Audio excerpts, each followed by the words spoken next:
caderninho, né, quem não recebeu pode ficar à vontade de pegar aqui. Cadernos Insurgentes foi realizado na JUP Luiza Maim, em parceria com o PNS.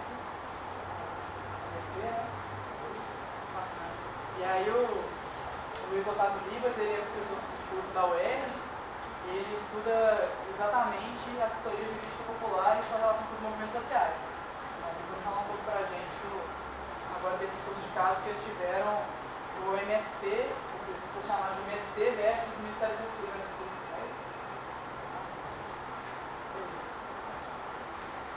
Boa tarde, pessoal. Tudo bem? Boa tarde. Prazer enorme estar aqui em Belo Horizonte pela primeira vez. Conhecer o AJUP, todos os projetos que tínhamos. Estão me ouvindo bem, hein? Acho que é melhor desligar o computador. Chega pra frente também, né, galera? Eu acho que a gente chegar pra frente é muito saudável. Assim. Eu vou garantir que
ganha a cara de mobilização, de agitação, dependendo do objetivo. E eu, pessoalmente, estou nessa caminhada há 10 anos. Comecei participando no interior do Rio Grande do Sul, muito próximo ao município de Boqueiros do Sul, que é o município onde ocorreu o caso que eu vou apresentar em seguida, envolve o MST. Eu comecei a trabalhar com assessoria universitária na graduação na Universidade de Passo Fundo. Alguém aqui conhece Passo Fundo? Sabe onde fica?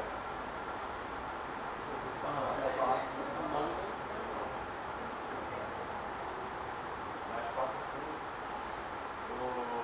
Fiz parte do Caju Cepete Araju. Já ouviu falar esse nome? A fruta. A primeira oficina que a gente fez na comunidade, uma ocupação urbana lá em Passo Fundo, tinha uma dinâmica com fichas, né? Distribuiu as fichas, uma das fichas era Caju Cepete Araju. Aí era para cada pessoa falar sobre sua ficha. Né? A moradora falou: caju é uma fruta cara que eu nunca comi. Mas não era bem por causa disso que ele falou o nome do caju. Enfim, galera, é isso. E agora em seguida eu vou apresentar para vocês máximo uma meia hora aí, vou tentar ser disciplinado, para nós priorizarmos o debate. Eu quero, estou aqui com segundas intenções.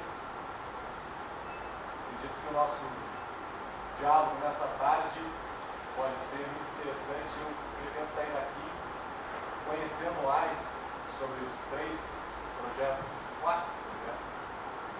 estão apresentados aqui hoje, que a gente possa fazer um debate mais amplo. Para isso dar certo, então, vou começar aqui apresentando um caso situado numa discussão mais geral. Eu gostaria que vocês já fossem refletindo sobre esta contextualização, para que na hora do debate a gente consiga fazer um bom diálogo. Então, eu tenho tentado trabalhar com um conceito de assessoria jurídica popular, de assessoria jurídica popular universitária, respeitando aí diferentes visões que em Belo Horizonte aqui vocês tenham, né? Eu acredito que o conceito de assessoria jurídica popular, ou concepção, que inclusive está lá debatida no nosso blog, que é um blog coletivo nacional, existe há 4 anos, assessoria jurídica popular.blogspot.com. Então, basicamente, eu gosto de trabalhar com a ideia, né?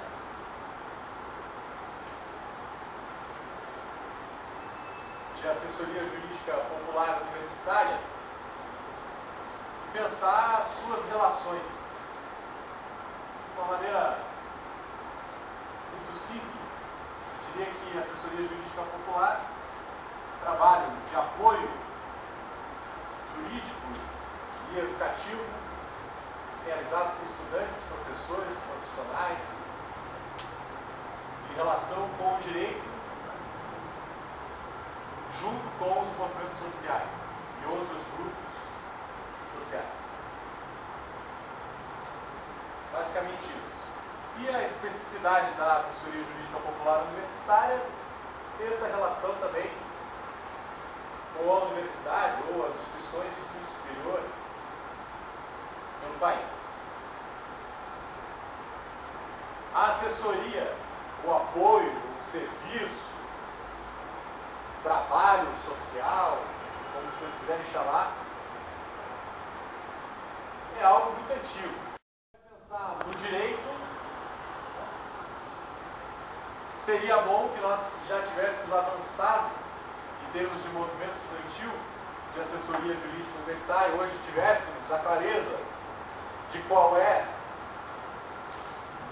a ideia de direito que nos contempla, mas isso ainda não aconteceu. No último Eraju que eu participei em São Paulo, no acampamento lá, na Casa do Trabalhador, nós discutimos 5 propostas de perfil sobre os usos do direito, sobre como encarar o direito. Que foram direito alternativo, direito achado na rua, pluralismo jurídico, direito insurgente e teorias pós-modernas. Que hoje me parece que é um debate que tem crescido, inclusive, na Renaju. A minha tese de doutorado é no sentido de compreender melhor a proposta do direito insurgente, que é a proposta dos advogados populares brasileiros, mesmo de fora do Brasil, do México e outros países da América Latina. E na minha dissertação de mestrado eu tentei compreender melhor sobre o pluralismo jurídico. Mas hoje nós não temos aí um amadurecimento maior, em termos de movimento, para apresentar uma proposta mais acabada, então vamos colocar aqui teorias críticas para contemplar a todas e todos.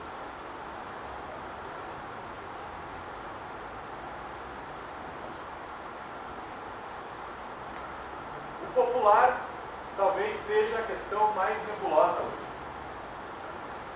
A juventude brasileira, assim como a sociedade brasileira, não acredita nos partidos políticos como um instrumento de luta política. Estamos saindo às ruas, em várias capitais, até mesmo no interior de alguns estados do Brasil, para participar da política, e parece que a tônica é abaixo dos partidos. Ainda é cedo para analisar, tirar conclusões definitivas, mas já temos aí pesquisas de opinião que apontam no sentido que mais de 85% da sociedade brasileira não acredita que os partidos políticos possam dar uma alternativa para as mudanças que a sociedade precisa. Os partidos políticos que participam do processo eleitoral. Na Renaju, da mesma maneira, não há um debate amadurecido sobre partidos políticos, estamos longe disso. No meu período na assessoria jurídica universitária, sequer se falava de partidos. O Estatuto do Tesão, a carta da Renaju, tem uma mensagem direta aos partidos, dizendo não aos partidos, que é um espaço apartidário. Uma visão que parece ser aí a predominante dos projetos de assessoria jurídica universitária. Lá no Najuc e Luiz Amarim temos tentado amadurecer um pouco essa ideia e abrir o debate político, inclusive partidário, abrir a possibilidade de militantes de diferentes partidos e principalmente os sem partido, de participar dos projetos de extensão e inclusive pautar essa discussão. No meio social, aí vamos perceber esse popular, uma dimensão de povo, aonde eu acredito que há sim um elemento de classe social ainda. Para aqueles que gostarem da teoria do Ricardo Antunes, podemos falar de uma classe que vive do trabalho, para identificar esse popular, mas não só uma classe trabalhadora no sentido clássico. Hoje abrindo mais, assim como o projeto que vocês participam aqui, os trabalhadores desempregados, os trabalhadores informais, as comunidades tradicionais e outros, para alguns também os setores, os pequenos produtores rurais, a pequena burguesia urbana, caracterizaria aí esse elemento de povo que eu gosto de trabalhar a partir de Henrique Dussel, um filósofo argentino radicado no México. Então, para mim, essa ideia de popular tem a ver com o conceito de povo brasileiro. Essa ideia de povo. Trabalho social com o povo. E universitária pode ser encarada de uma maneira bastante simples. As pessoas que estão vinculadas a alguma instituição de ensino superior, critério absurdamente formalista e injustificável. Me parece que o melhor é trabalhar com uma ideia de universidade popular, né, ou de educação popular, para dizer a cara dessa universidade que nós estamos situados. Uma estratégia típica de educação popular, educação permanente, continuada, junto com o povo. E aí aqui esse jurídica, ele pode ainda se desdobrar, né, em advocacia,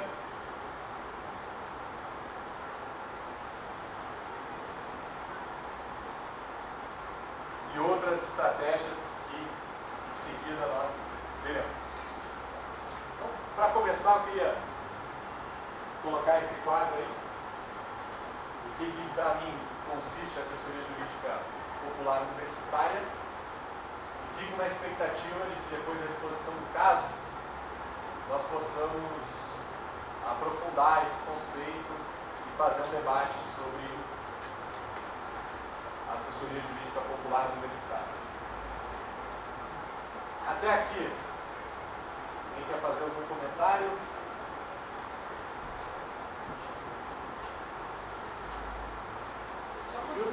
Só dois negocinhos que eu repito. Eu quero deixar para depois. Ah, tá. Suspense.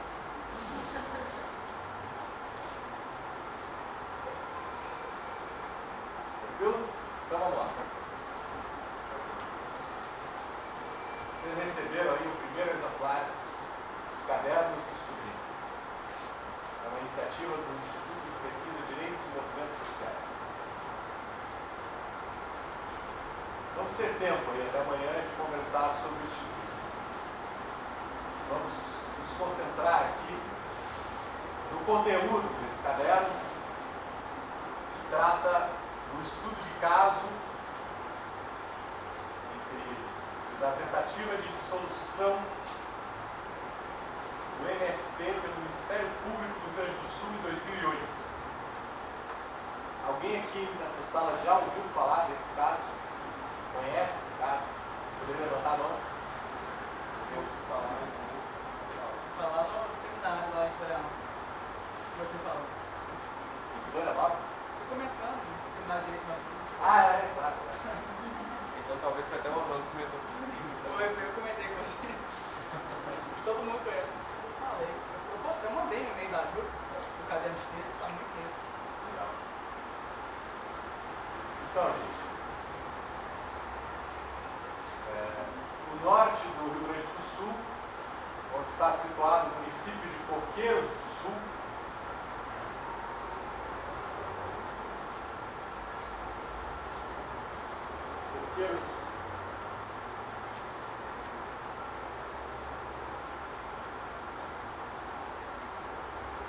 é um município típico do norte do Rio Grande do Sul, típico do interior de muitos estados brasileiros, aonde prevalece a monocultura de exportação, para exportação, principalmente a soja, o milho, os pinos, para a indústria do papel, numa lógica que nós brasileiros fomos capazes de comprovar para a humanidade, temos 3 anos, na fazenda do cidadão Pérez. Então, é esse o contexto histórico. Pré-ação do Ministério Público. Então, como em qualquer estado do Brasil, né, essa tática de ocupação do MST é vista como uma prática criminosa, aonde normalmente são ajuizadas ações distúrbio possessório, né? de reintegração de posse, no caso, ou de indenização, ou são comuns também articulações com a imprensa, né? Para atacar pessoalmente e coletivamente as pessoas que integram esse movimento, né? Atribuindo como sendo pessoas perigosas, pessoas com ligações internacionais, a guerrilheiros colombianos, que estariam interessados em organizar uma guerrilha rural. Pessoas que são perigosas para a nação. Lá no Rio Grande do Sul, em 2008, nós vivemos o ápice desse discurso. Havia denúncias pela Brigada Militar, que é a nossa polícia militar lá do Rio Grande do Sul, realizadas desde o período da ditadura militar, com uma estratégia, né, de infiltração no movimento. E essas denúncias apuravam, né, denunciavam que haviam ligações com as Farc e que o objetivo do MST era organizar um Estado paralelo, uma guerrilha rural. Dentro desse contexto, no município de Coqueiros do Sul, em 2 anos, o movimento tinha ocupado mais de 10 vezes a mesma propriedade. O que, para mim, se caracteriza como um claríssimo exemplo de insurgência. Uma propriedade que todos os laudos do INCRA apontam como produtiva, pessoa poderosíssima na região, praticamente o dono do município de Coqueiros do Sul, não preciso nem explicar para vocês por quê. E o movimento estava lá, organizando 10 ocupações em 2 anos. E aí todo o processo judicial, processo de policiamento, né, repressão, dezenas de registros de ocorrência por mais variados crimes possíveis. Esse era o contexto. Então, o Ministério Público se reúne em Brasília, seu Conselho Superior, e decide em ata, que está aí no caderno, ata do Ministério Público, delibera pela dissolução do MST. Não sei se vocês acompanharam essas notícias.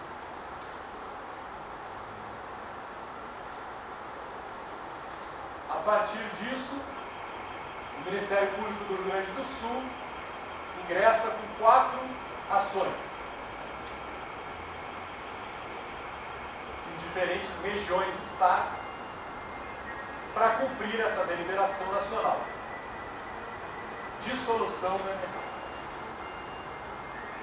No caso de Coqueiros do Sul, foi ingressado com uma ação civil pública. Não sei se vocês têm familiaridade também com isso. Ação civil pública.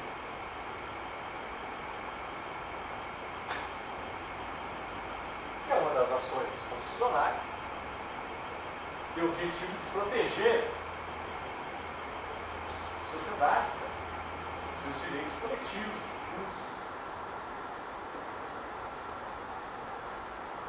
Nesse caso específico, o que estaria sendo ofendido na região seria a questão da segurança, o direito à segurança pública, pelo clima de beligerância, de insubordinação, quase rebelião.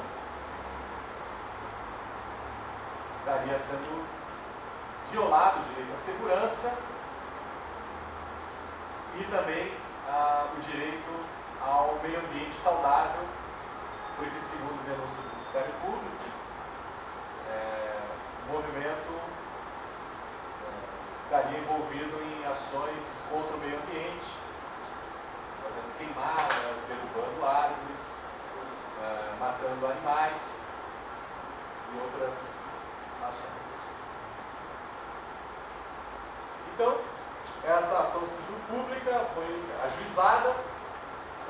pedido liminar. E o pedido liminar, não sei se vocês têm familiaridade com isso também, né? O liminar é um pedido de urgência, pedido que pede que se antecipe os efeitos. Então, por exemplo, se você está pedindo que as pessoas sejam removidas daquela propriedade, na ação principal, você entra com um pedido liminar para que isso seja antecipado, ou seja, o juiz julgue logo a liminar para dizer se as pessoas vão ser removidas ou não. Essa é a ideia. E o que haviam nesses pedidos do Ministério Público? Primeiro, que as pessoas fossem removidas dos 2 acampamentos, que são 2 propriedades privadas, por uso abusivo da propriedade. Uso nocivo da propriedade. Que está lá no capítulo dos direitos de vizinhança do Código Civil. Então, esse é o primeiro argumento. O segundo argumento vai causar uma certa estranheza em vocês, né? Eu imagino. Uma tutela inibitória, como se chama. A obrigação de não fazer. Então, que integrantes do MST não se aproximem de uma área de 200 metros, desses imóveis e da Fazenda Guerra. Tutela inibitória para organizar reuniões, não pode organizar reuniões, não pode fazer propaganda, distribuir panfletos, entre outras coisas. A tal ponto do advogado do MST escrever um artigo na época de opinião, que também está uma parte aí no caderno, o crime de ser MST. O simples fato de você ser integrante do MST, você já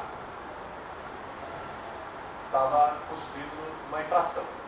Se aproximasse, se fizesse acampamento, fizesse reunião, propaganda numa área específica. Essa foi a ação. O acampamento Jandir e Serraria tinham mais de 400 famílias.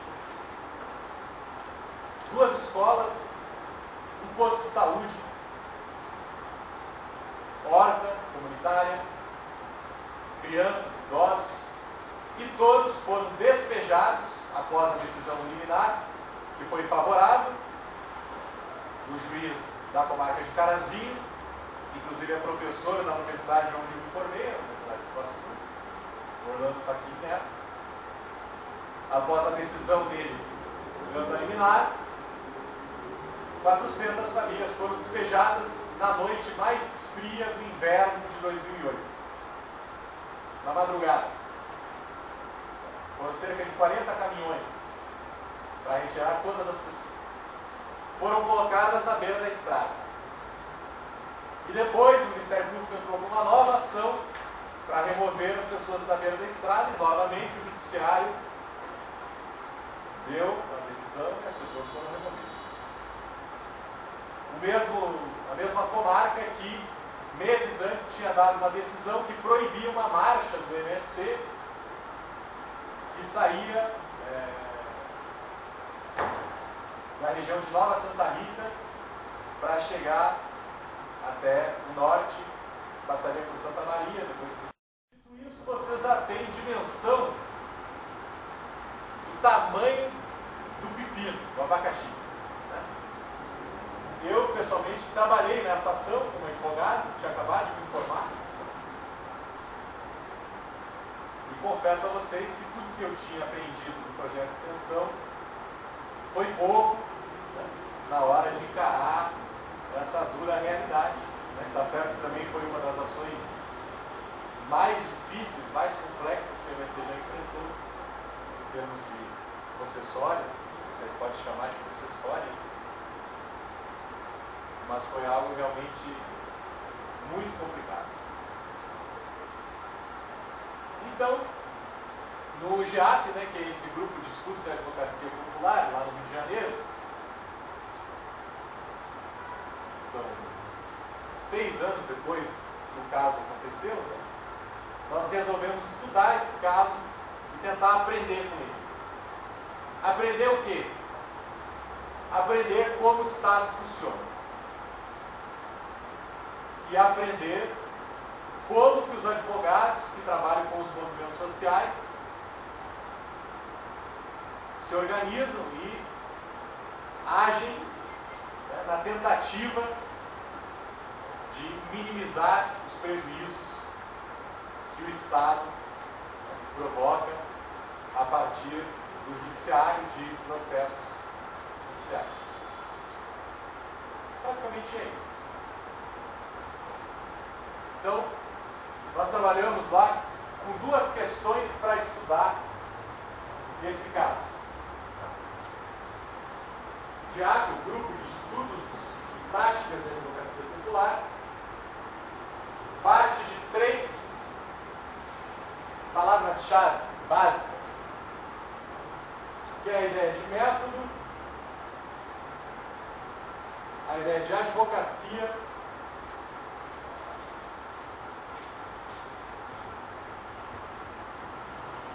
e a ideia de direito.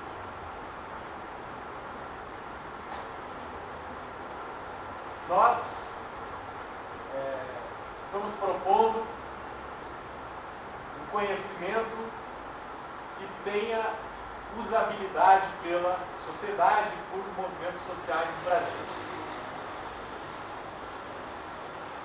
Para isso, nós precisamos nos aprofundar cada vez mais no método, na discussão sobre o método.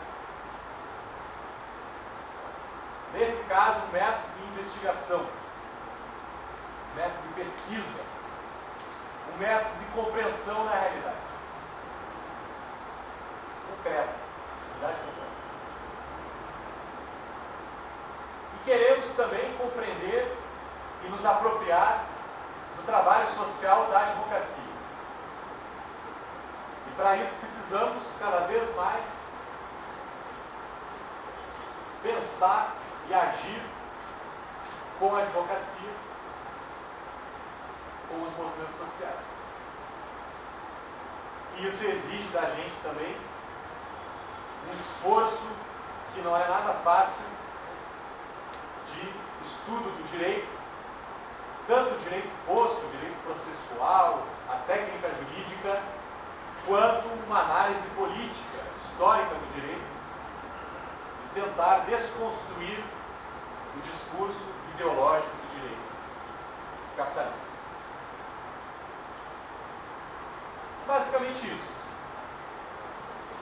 E para fazer dar certo isso, nós começamos, então, estudando esse caso, né, vendo trabalhos acadêmicos, notícias de jornal, vídeos, estudando profundamente as peças processuais, conversando com os advogados, na medida do possível, entrevistando as pessoas que atuaram diretamente no caso.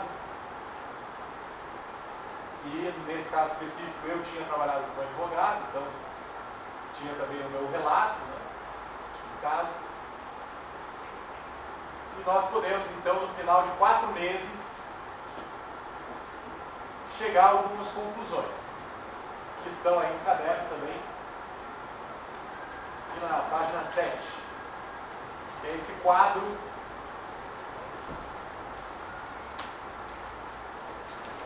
da nossa metodologia. Está um pouco apagado ali em cima, não sei se vocês estão conseguindo ler. Aquele quadrinho preto está escrito Metodologia GEAC. Então nós trabalhamos com uma questão, uma pergunta geral. Pergunta geral. Que é a advocacia popular frente às contradições. Não, um tema geral, não é uma pergunta. Tema geral. A advocacia popular frente às contradições do sistema de justiça e aos usos do direito no tratamento dos movimentos sociais.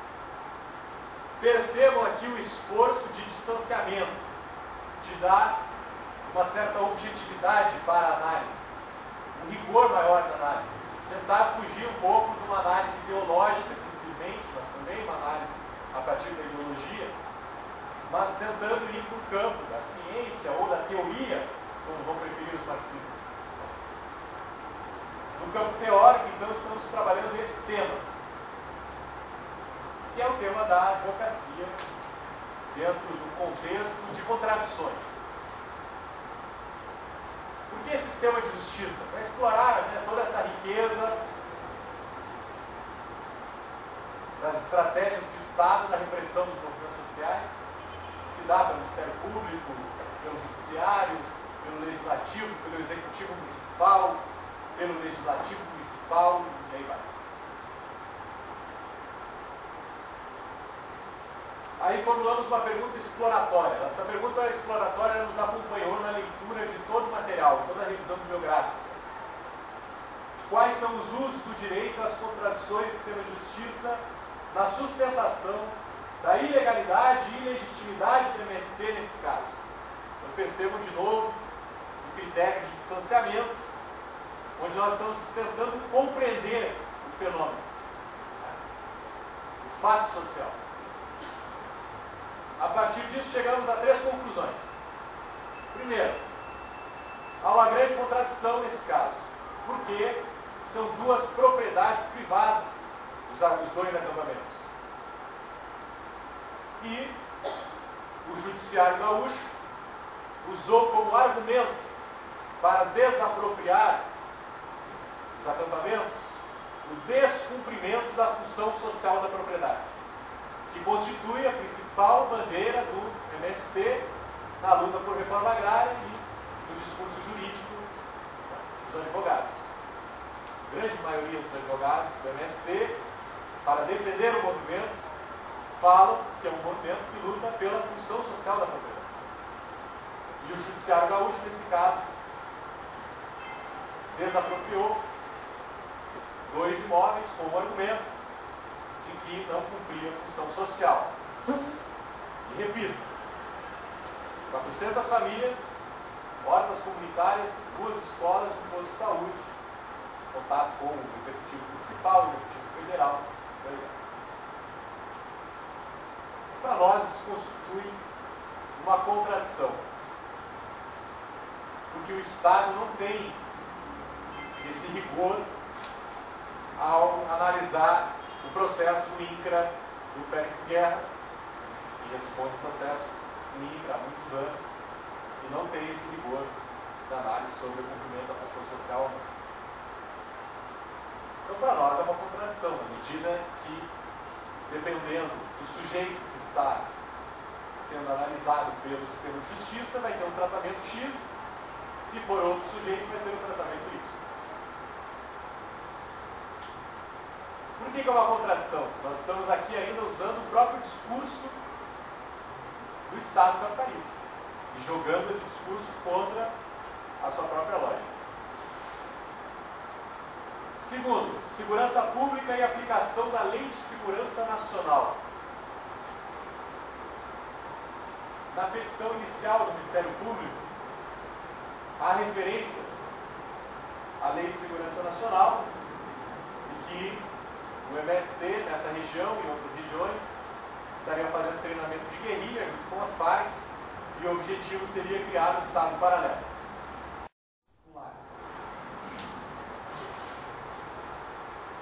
Depois da desapropriação,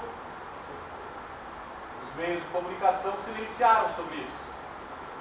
Mas a Brigada Militar, o Judiciário, o Estado brasileiro pôde constatar que não havia qualquer plano de rebelião naquela região.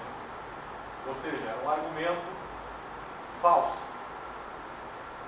É um argumento que foi construído por militares infiltrados no movimento desde a época da ditadura militar, e muitos dos inquéritos que foram utilizados para fundamentar a ação foram produzidos durante a ditadura militar, inquéritos militares. Primeira coisa que nós argumentamos no agravo do instrumento: provas ilícitas. Provas produzidas durante o período da ditadura não podem ter validade no período democrático. Mas, nesse caso, ocorreu assim.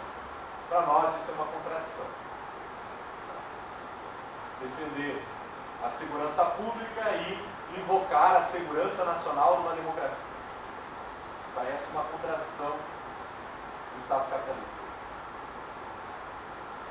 Por último, o uso de uma ação constitucional, ação civil pública, para criminalizar o movimento social. No nosso entendimento, a ação civil pública ela serve na defesa dos direitos e garantias fundamentais, direitos difusos, coletivos, e não para substituir ações penais para criminalizar o movimento ou ações civis para desapropriação. Parece que houve uma fuga do objetivo da própria ação. Então, nesse primeiro momento, a gente chegou a conclusões bastante técnicas, né? Vocês podem observar. Por fim, então, para a gente passar para a discussão, nós buscamos analisar como que os advogados, foram vários, né, que trabalharam nesse caso, argumentaram na defesa do movimento.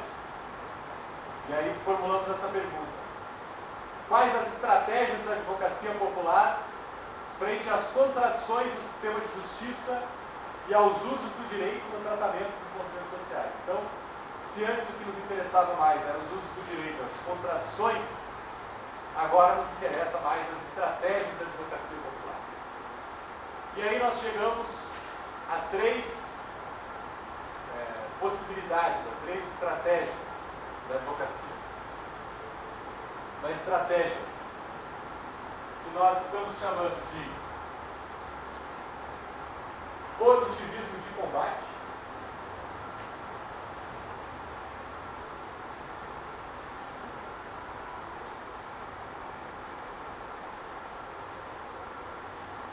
Uma outra estratégia que é o uso alternativo do direito. Isso está na página. Oi? 2?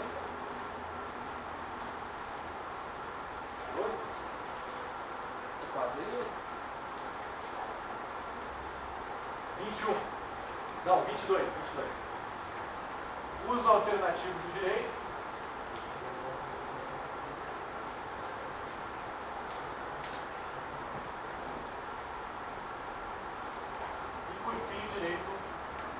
Insurgente.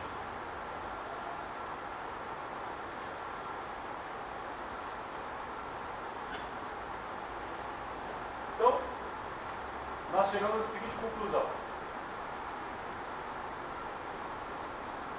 Na argumentação processual, a maior parte do tempo, a argumentação foi a partir do referencial positivista, de reivindicar garantias fundamentais, de debater a jurisprudência sobre o caso, de invocar a aplicação de um determinado preceito, instituto,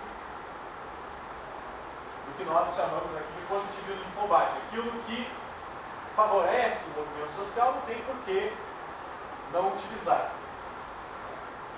E aí nós precisamos cada vez mais nos especializar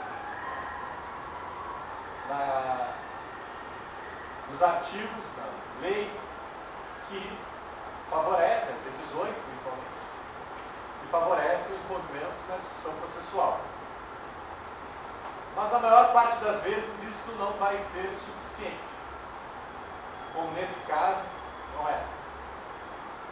É necessário também fazer um uso alternativo, ou seja, criar teses jurídicas, teses judiciais, teses de advocacia, como, nesse caso, pedido de aplicação lá, uma analogia, do artigo que fala sobre a posse de ano e dia, né? Não sei se vocês conhecem isso.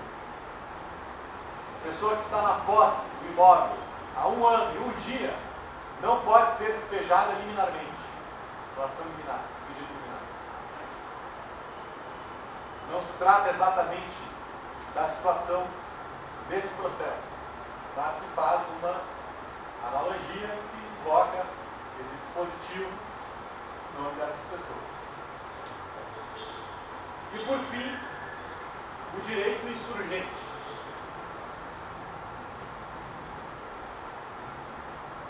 Os movimentos populares no Brasil têm um projeto político,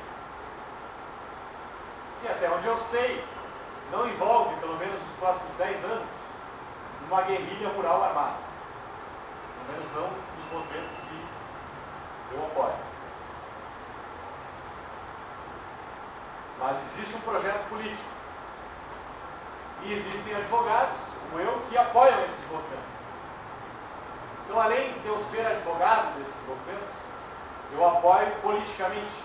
Eu compartilho uma visão de mundo e um projeto político. E, ao compartilhar esse projeto de sociedade, nós temos uma visão em relação ao direito que é insurgente, ou seja, é contestatória em relação ao Estado, que busca a superação desta organização social, a superação do Estado capitalista. E se dá de maneira insurgente, inclusive em relação ao Estado, em relação ao direito. Que exemplo melhor nós poderíamos dar do que esse do MST no norte do Rio Grande do Sul? Uma propriedade formalmente produtiva, ocupada 10 vezes em 2 anos, enfrentando efetivos policiais de mais de 2.000 homens, de maneira insistente e permanente. Só arrefeceu depois dessa ação judicial. Uma situação claríssima de enfrentamento do Estado capitalista, na minha visão. Claro, momentânea, quase que isolada lá, não nos levaria à evolução, longe disso, mas, para mim, uma situação claríssima de contestação do Estado. E, inclusive, em relação ao direito. Por que em relação ao direito? Porque o MST ele não se furta de fazer um debate sobre o direito e de ter uma proposta também sobre o direito, de lutar pela reforma agrária que está na Constituição, mas também de ter uma proposta popular para a reforma agrária. Também se relaciona com o Estado, com a transição. Enfim, um debate político longuíssimo que nós vamos ter aí 2 dias para fazer. Concluindo, devo ter passado ao largo da meia hora, que era meu promessa. Nosso objetivo, da Junta Luiz Abaim, apresentar aqui a proposta para vocês do BH, é de, na universidade, trabalhar com pesquisa para o aprofundamento teórico no campo do direito, mas também no campo da metodologia de pesquisa, para qualificar o nosso trabalho de apoio jurídico, de assessoria jurídica aos movimentos. Qual é a concepção, não precisa ser um conceito pronto, mas qual é a concepção que vocês trabalham de assessoria jurídica popular universitária? Ela está longe ou ela está perto disso?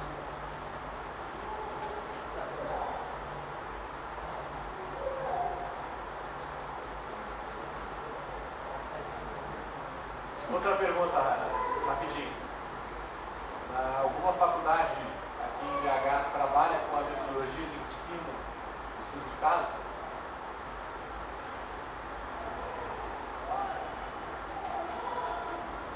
Como se trabalha, não? Estudo de caso. As mediações.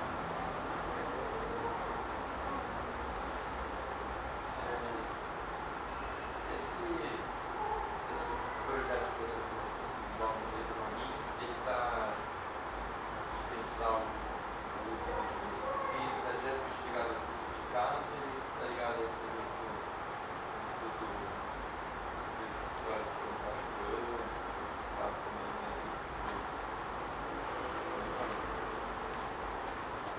Viado, né?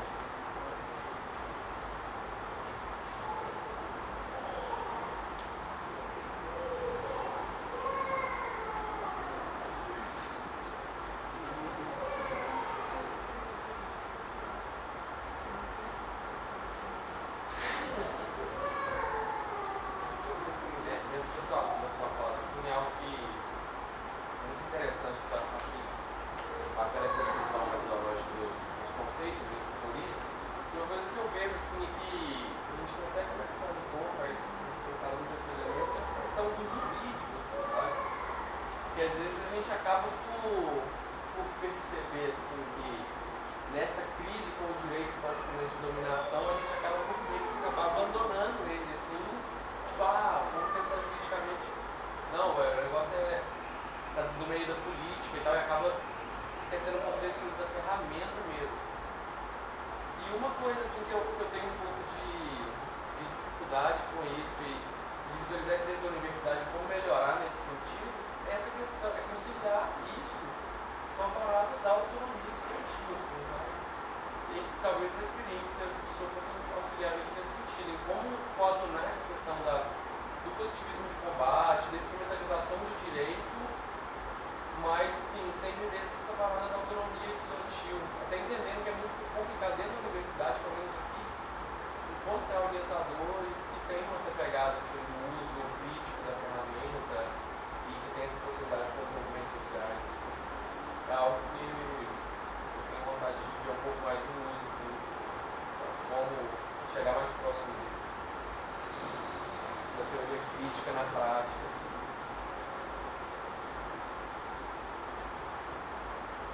Eu tive dúvida também na parte que você trouxe sobre o direito alternativo, quando você deu esse exemplo do artigo 924 CPC, eu não entendi direito que analogia que vocês fizeram, se tivesse explicado melhor. Talvez até com uma outra pergunta também, se já é um pouco mais complicada. Você colocaria, por exemplo, essa luta agora do plebiscito da Constituinte, exclusiva, soberana, você colocaria como, por exemplo, uma prática insurgente, assim, o direito insurgente, porque ela envolve também questões, às vezes, muito mais políticas do que jurídicas, né? A gente não sabe ao certo como que esse plebiscito seria convocado, se seria por uma emenda constitucional, vai puxar um plebiscito, e como é que é, se dá para entrar nessa categoria aí das práticas insurgentes.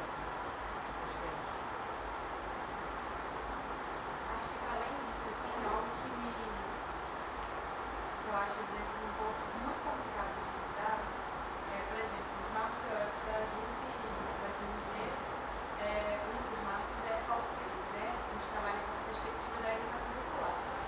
E associar o jurídico à educação popular é algo muito complicado.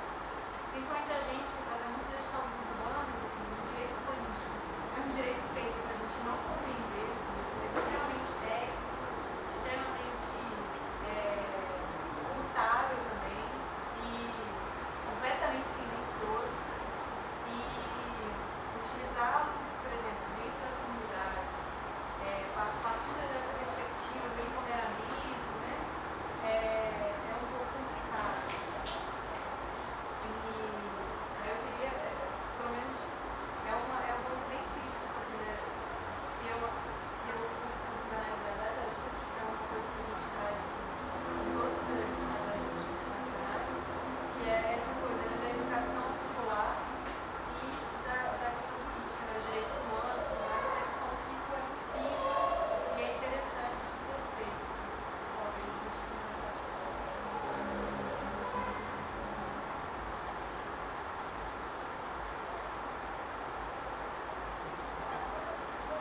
Não precisa ser necessariamente pergunta, né? Se você deve fazer comentário.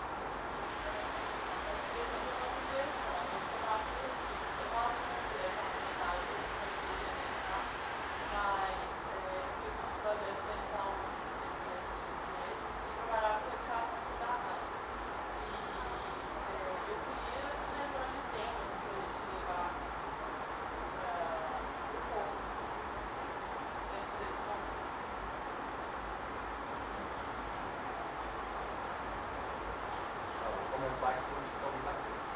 Mas eu vi isso. O JAP, o JAP faz parte do NAJUP.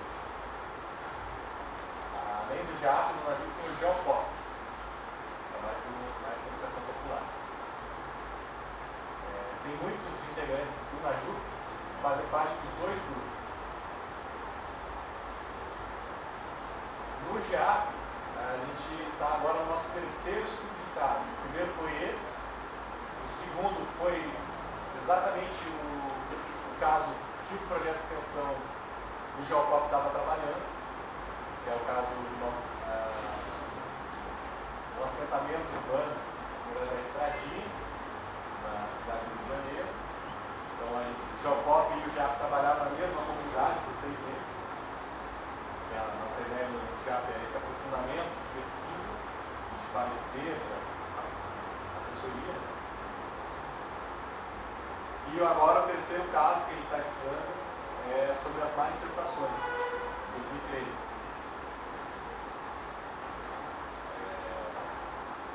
Na JUP tem uma estratégia de formação, assim, como vocês aqui, né, que estão agora nesse momento de formação, onde a gente vai pautar as questões relacionadas às teorias críticas do direito,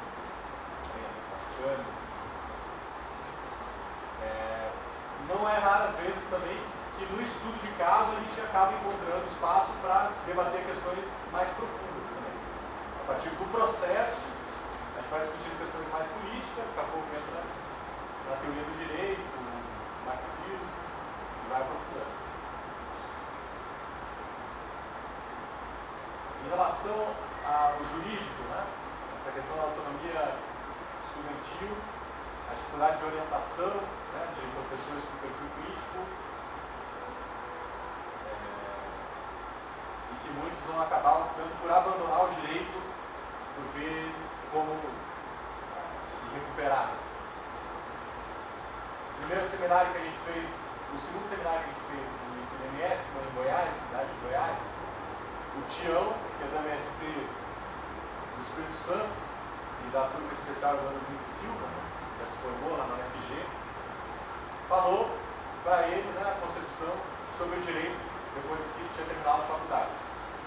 Então, chegou à conclusão que o direito não faz revolução, não vai ser a partir do direito que nós vamos pensar a estratégia revolucionária.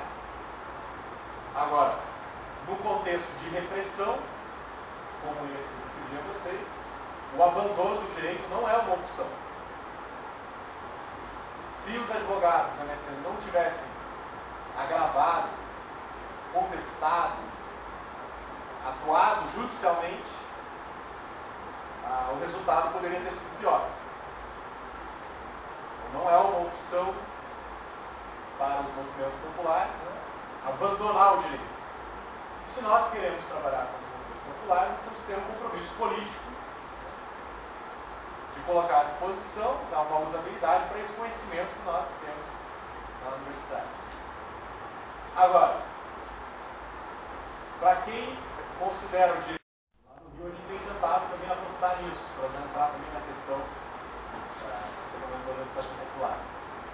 Nós estamos cada vez mais tentando aprofundar, hoje à noite eu vou tentar falar um pouco mais disso,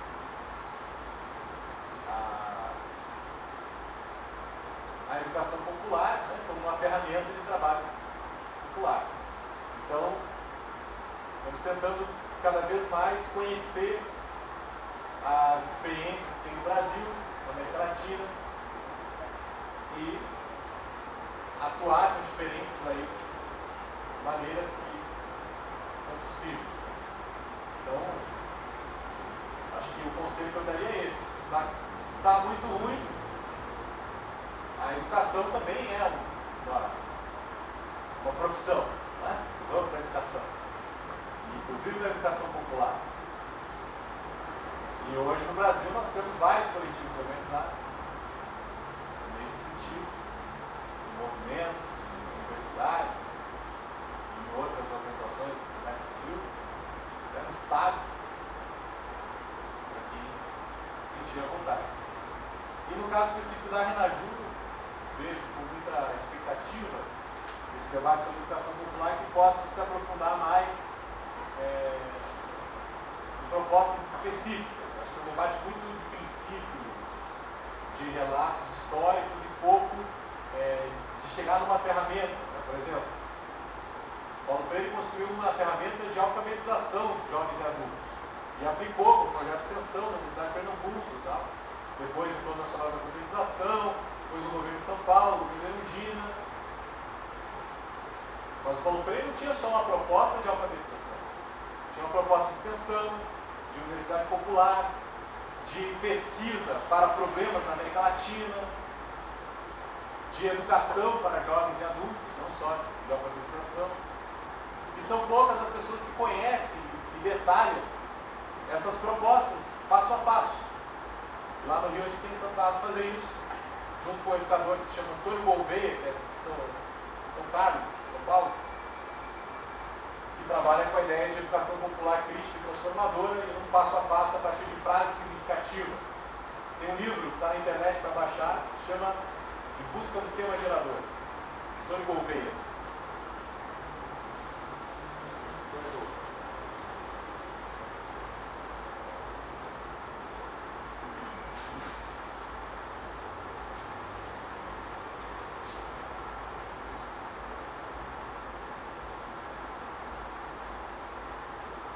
Sobre a analogia, né?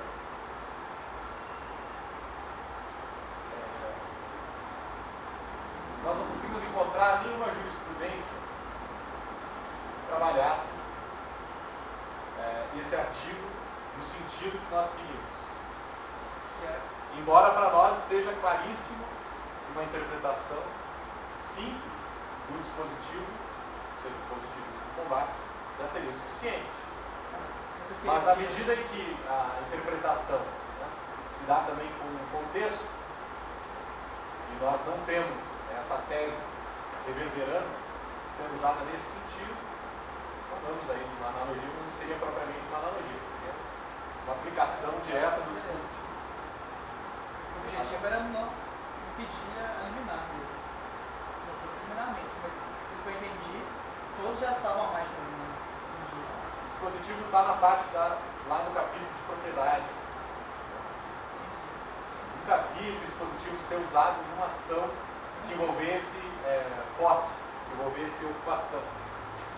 Entendi. Por isso que a gente chama de analogia. Eu já vi. Embora esteja claríssimo que fala em posse, né? Então seria direitos do posseiro, então direitos do proprietário. Isso não é hegemônico, então nós estamos chamando de Tá. analogia. Mas não é uma analogia propriamente. Tá. Então, no caso não era posse. É um caso esdrúxulo, porque na ação era posse e propriedade. O advogado tinha que defender tanto os proprietários que tinham arrendado a terra, quanto os posseiros, arrendatários.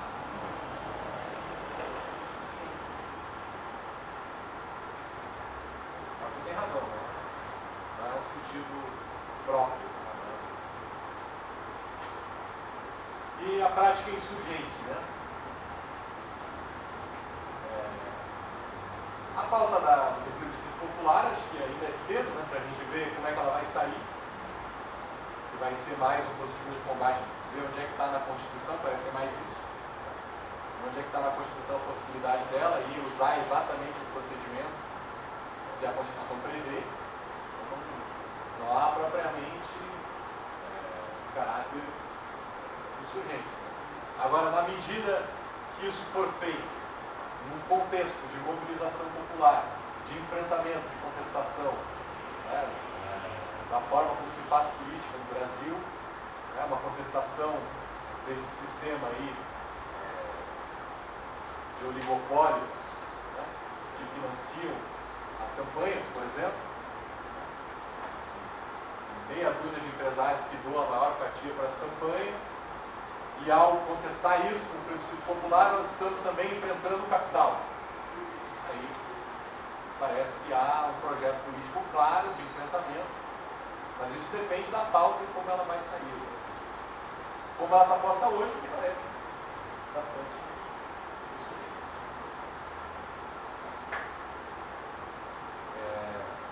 Por fim, a sugestão, né, que a colega pede, de temas. Né? A partir da educação popular, eu gosto de encontrar os temas específicos e locais. Então, eu sugeriria que você fizesse uma pesquisa para encontrar tema a partir do diálogo com as pessoas de onde você vai trabalhar. E aí preferir um trabalho continuado, pelo menos 2 anos, no mesmo lugar, do que o trabalho de fazer uma oficina em cada comunidade.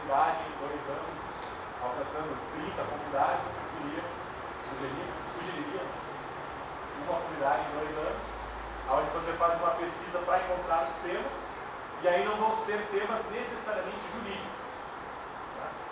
Mas é claro que você vai preferir trabalhar conteúdos que você domine. Né? Você está na área do direito, tem maioria de pessoas do direito, trabalhar com temas jurídicos. Então, dando alguns exemplos, bem práticos. Lá nesse assentamento urbano onde nós trabalhamos, a comunidade da Estradinha, nós trabalhamos temas relacionados à legitimidade da posse, mediação de conflitos envolvendo a legislação urbana, trabalhamos com regularização fundiária, instrumentos que poderiam ser utilizados para legitimar a posse, para oficializar a posse. E, claro, trabalhamos também com temas políticos. E aí o tema político que a gente escolheu trabalhar, que a gente percebeu que aparecia na conversa com as pessoas, foi o tema das partições da cidade. Que a cidade estava partida em vários territórios. Zona Norte, Zona Sul, asfalto, morro, em cima, embaixo, e aí várias outras localizações geográficas que apareciam no discurso das pessoas. A gente trabalhou isso também. Não é mais essa lógica. Assim. Eu recomendaria muito esse livro, né? Que daí aponta um passo a passo de como trabalhar com essa metodologia, e aí pode ser trabalhado com qualquer área do conhecimento, mesmo direito, psicologia. Lá a gente trabalhou junto com urbanistas e engenheiros civis. É isso.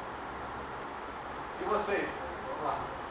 Então, dentro dessa perspectiva que você falou, de justiça de combate, uma legalidade sonegada também, se for que é necessário criar novas teses jurídicas. Diante de cada vez mais consolidando jurisprudência que vem de cima para baixo, as pessoas só aplicam, como está sendo a recepção dessas novas teses jurídicas, a dificuldade de emplacar novas teses jurídicas. E outra coisa que eu queria... Na advocacia, principalmente.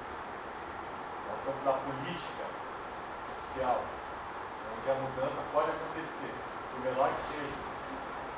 Então, alguns exemplos. Tem aquele exemplo velho, né? Citar ele na falta de muitos outros, para parecer que tem bastante, citar os antigos também. Essa lei hoje, que regulamenta a obrigatoriedade da presença de advogado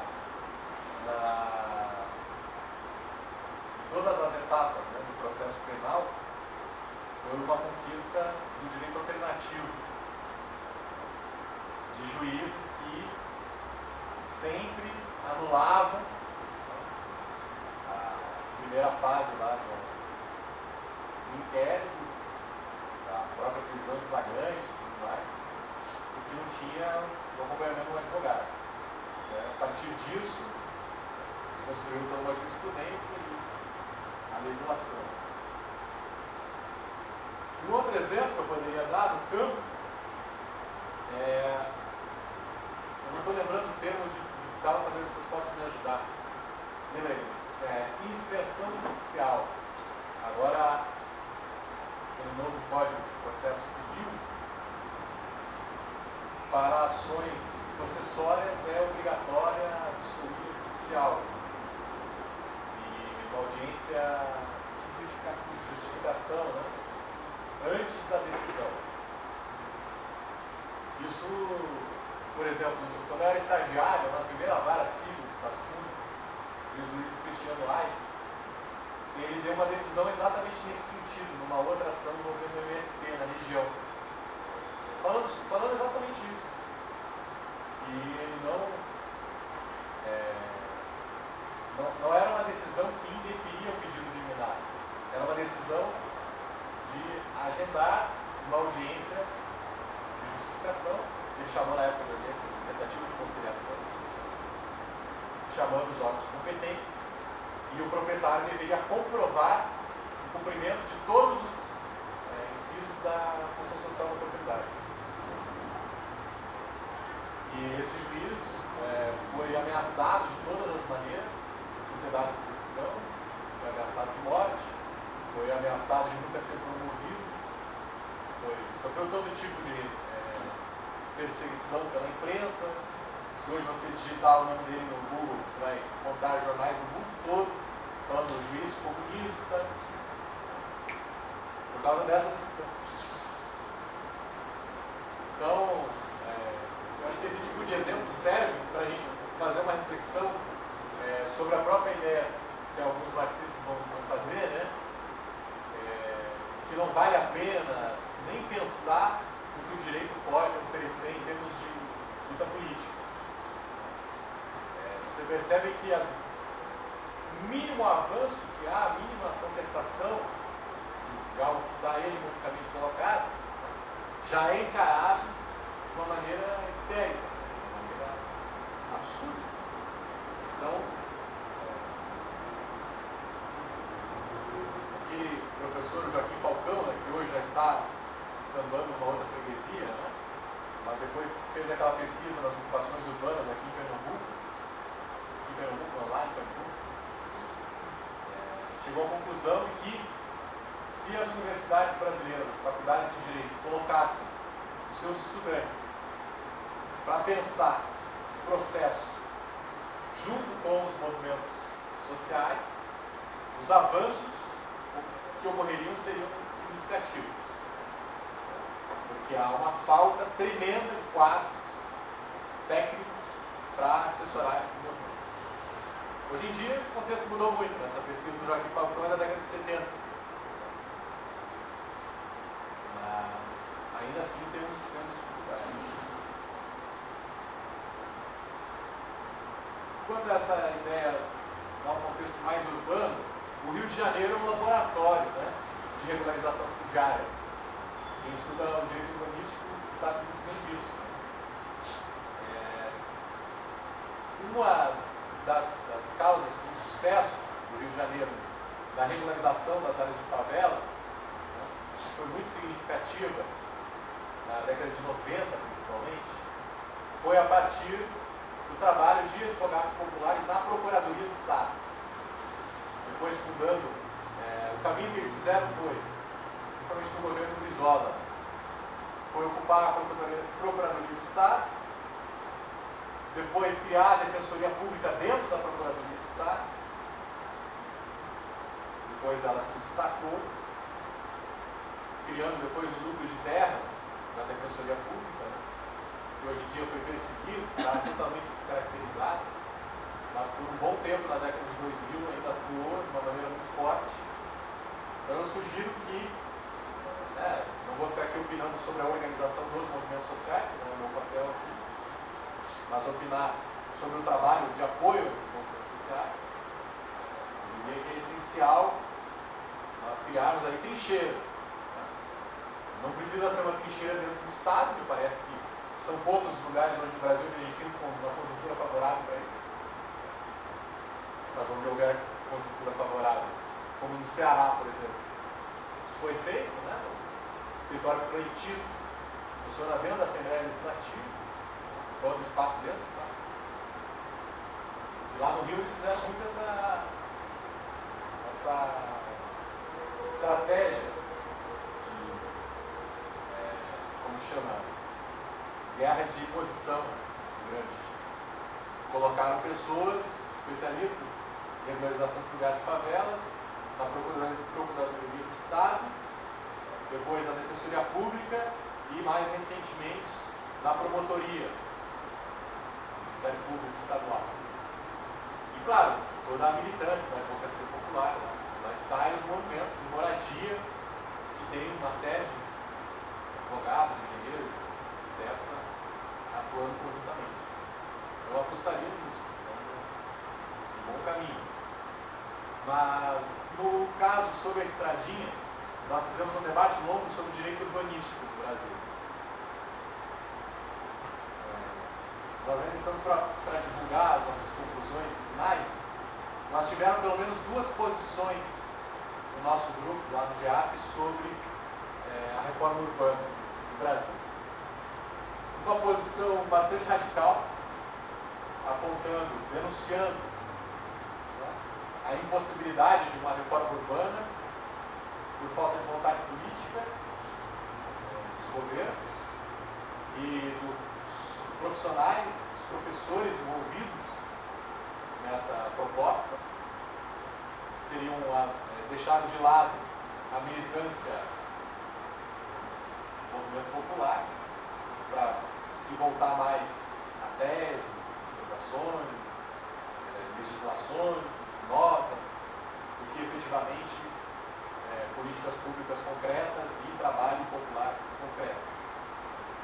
Foi a postura de várias pessoas que nós, inclusive, entrevistamos no estudo de caso número 2. E outra proposta, uma visão de mundo mais moderada, diria assim, de ainda perceber que há a possibilidade do Estatuto da Cidade e outras legislações de fazer avançar certas propostas, inclusive no caso específico lá da estradinha, o que está sendo feito agora é isso, né? As duas advogadas do projeto lá da JUP estão ajudando a Defensoria Pública a entrar lá com procedimento administrativo para regularização fundiária, porque é um assentamento, a maioria das pessoas tem um título precário lá de posse, da época do Saturnino Braga, que é uma prefeitura. Então seria algo muito difícil, com uma lei municipal lá, colocando como área de interesse social. Seria simples regularizar a situação daquelas pessoas, e nós não somos todos, pelo menos no grupo lá, extremistas a ponto de dizer, não vamos nem estudar isso, não queremos se misturar com essa gente. Tanto que o diálogo está sendo feito com a prefeitura do Eduardo Paes, que me parece que é uma das prefeituras. Então, tem que ter estômago, né? Não há nenhuma aliança sendo feita, né? Uma relação política de regularização que passa pela prefeitura. Quem está na prefeitura responde pelo processo. E, finalmente, sobre essa questão do amicus curiae, né? Eu ia deixar mais para amanhã falar essas coisas, mas já para dar uma adiantada, né? Nós ingressamos, né, junto com a Clínica de Direitos Fundamentais lá da UERJ, o IPDMS, entrou com o amicus curiae no STF. Para quem não sabe, o que é amicus curiae é como se fosse assim, um parecer, né, feito por especialistas num determinado caso, um aconselhamento, um posicionamento em relação a determinada discussão técnica jurídica. Nesse caso, a OAB entrou esse ano com uma ação direta de inconstitucionalidade para o financiamento privado de campanha por pessoas jurídicas. Em outros termos, né, como apareceu na televisão, proibir que as empresas doem para a campanha. No próximo ano, 2014. Qual foi a estratégia que foi utilizada? Estratégia de fundamentar em dados de pesquisa, e aí infelizmente ainda não foram pesquisas feitas pelo IPDMS, mas pesquisas de outros órgãos de pesquisa, né, que trazem dados alarmantes, né, que nos deixam realmente preocupados. O valor, né, para você concorrer a uma eleição hoje, o custo para você concorrer a uma eleição hoje cresce absurdamente. Concentra meia dúzia de empresas que são os maiores doadores, doam para mais de 5 candidatos, ou seja, a possibilidade de doar para quem vai ser eleito é quase 100%, e aí isso romperia até com a própria lógica republicana, liberal, democracia. Então me parece estar muito mais no âmbito desse tipo de combate, de reivindicar a democracia, mesmo nesses termos, né? Termos republicanos.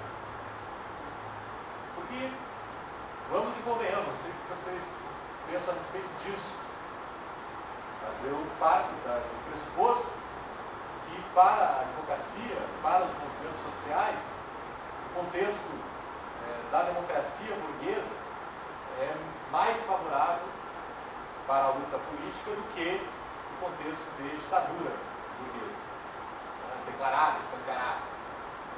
Eu parto desse pressuposto. Então, parte da ideia de que, ao tensionar, ao acirrar o conflito de classes nessa democracia, lutando inclusive pela democratização, parece uma tática acertada.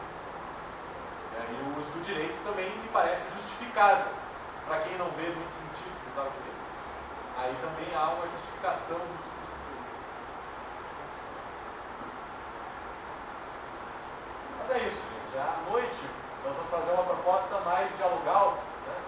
Até se fosse possível a gente buscar um outro espaço, né? Que a gente pudesse ficar mais à vontade, que a gente tivesse uma pluralidade de vozes, né? Essa lógica de pergunta e resposta, acho que se continuar para a noite, eu não vou contar com a atenção de vocês, vão acabar alguns aí sonando, direito sonando. O que vocês acham? Hoje mesmo a gente tenta. Acho que a gente tem graduação, duas salas da graduação fazer uma roda lá. Como é que aquela sala lá não é nossa, ela é de alguém, um projeto. Não, hoje a gente pode usar aqui mesmo, mas aí a gente faz uma metodologia mais legal. Dá pra arrastar essa cara aqui, acho que dá. Ah, não. Ah, vou pra graduação. Não, amanhã. Você vai olhar? Vai ser a vida? Vou olhar. Aviso. Uns 30 minutos por aí. As meninas devem estar chegando com o lanche, eu espero, assim, veementemente. O lanche vai ser na sala da Jupa, assim, vamos aguardá-las com muito, muito carinho.